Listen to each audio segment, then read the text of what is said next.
1945 was a time for victory and new beginnings as the nation turned its eyes to its industries once again to provide the good things that signaled a return to peace. The simple pleasures of good, pure foods, home, hearth, and friendship. That's what America craved.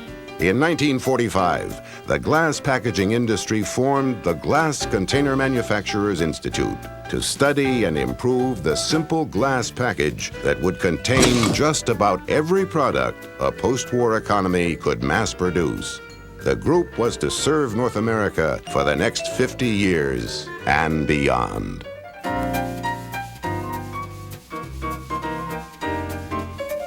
The glass container industry soon formed committees for testing and market research, promotion, and labor relations. Task forces studied glass-packed products, wrote standards, and reviewed container and package design. But the committee that took the lead was government-industry relations. Post-war sugar rationing hurt consumers, so the Government Relations Committee helped bottlers and others quench their thirst for the raw materials needed for manufacture. 50 years after its inception, GPI helped to defeat an extension of the punishing advanced disposal fee in Florida. The law sunsetted in October of this year. In California, meaningful changes to AB 2020 have been legislated. Passed recently, SB 1178 provides more realistic minimum content requirements, reduces processing fees, and relaxes administrative burdens. GPI and its member companies are also on their way to achieving realistic nitrogen oxide level rules in California's South Coast Air Quality Management District. Legislative relief was obtained in Oregon, where new provisions postpone enforcement of minimum content and reporting requirements until 1998. Nationally, GPI assisted Congress in reducing wasteful, redundant studies debating the merits of bottle bills.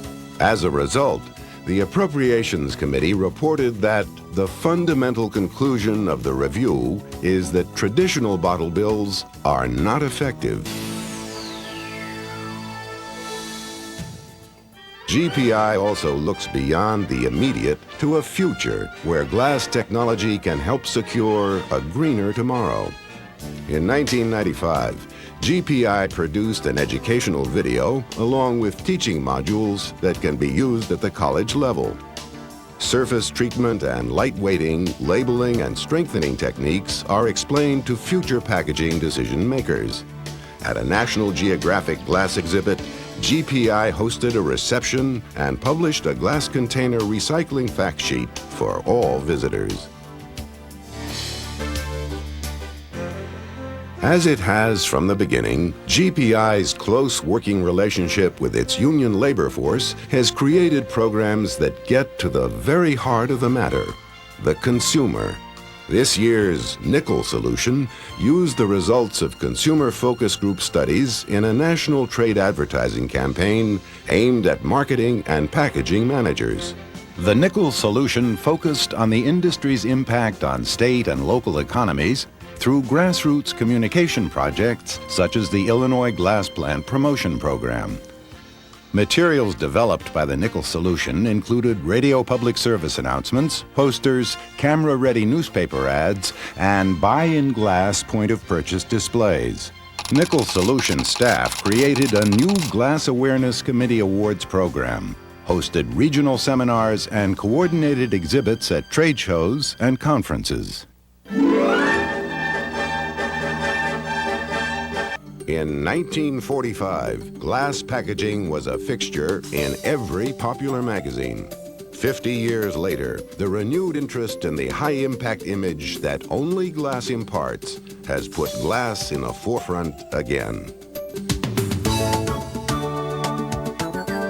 Meanwhile, a popular concept, devolution, made GPI a voice of reason when it comes to local recycling decisions, balancing economic with environmental interests. Trade publications, the New York Times, and newspapers across the country reported the story. Media also gave wide coverage to the recyclability of glass, with Earth Day's announcement of the glass container industry's recycling rate, the highest ever. The increase is basically an education process with consumers, the increase in curbside programs where glass is part of that mix, and also for suppliers providing better quality material for the glass manufacturers. 37% of all the glass jars and bottles sold last year were recycled, up 2 points from the year before and 15% higher than 7 years ago. The Glass Packaging Institute says if all the glass that was collected for recycling last year was lined up end to end, it would reach the moon and halfway back. This is NBC Nightly News with Tom Brokaw. Good evening. Hello, NBC News Online. That's information beyond the day's headlines. Recycling has become routine for many Americans, creating a market for trash, and that translates to cash. In 1991, recycled glass sold for $7 a ton. Now it's going for $16 a ton. Operation Igloo, a Washington, D.C. glass container recycling program sponsored by GPI, sends inner-city youth to college. The program turned 12 million bottles and jars into $60,000 cash. From one church alone, 47 students have attended college with help from the program. 1995 saw the start of an educational program for young recyclers. Grade-specific instructional materials were provided to elementary, middle, and upper schools across the U.S. 1995 was the 7th consecutive year GPI has sponsored the Clear Choice Awards, recognizing packaging achievements in glass.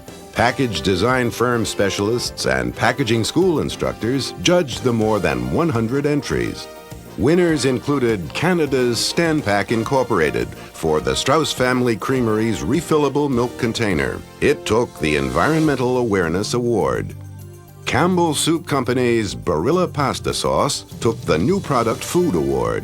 Smooth Moose Smoothies, low-fat dairy shakes from Pepsi-Cola won for New Beverage Product.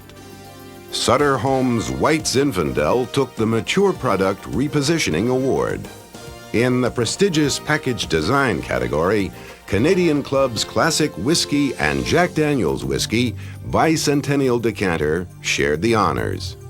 Jack Daniel's Whiskey Bicentennial Decanter was also a co-winner in the Distilled Spirits Wine category alongside Pecos Heat Chili Pepper Tequila, a Black Prince Distillery product.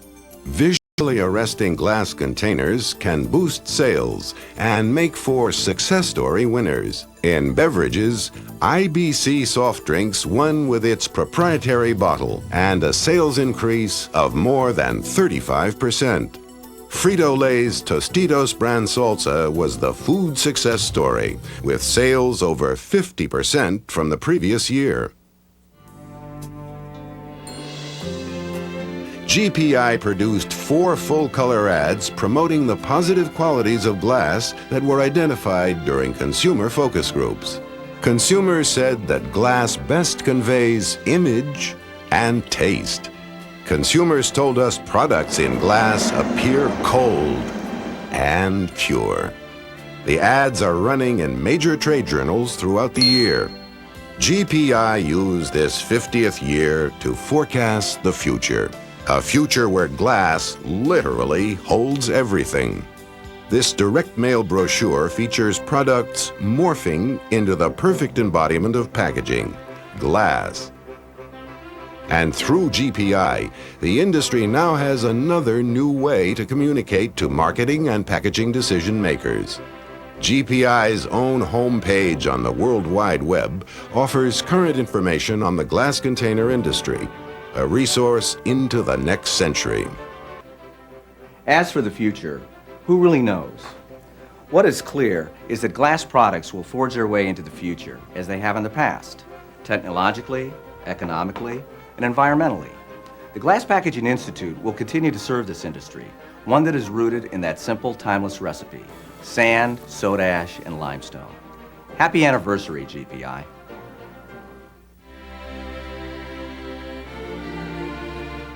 glass continues to ignite the imaginations of engineers, designers, educators, and consumers. The Glass Packaging Institute is proud to have served you, members of the glass container industry, for 50 years.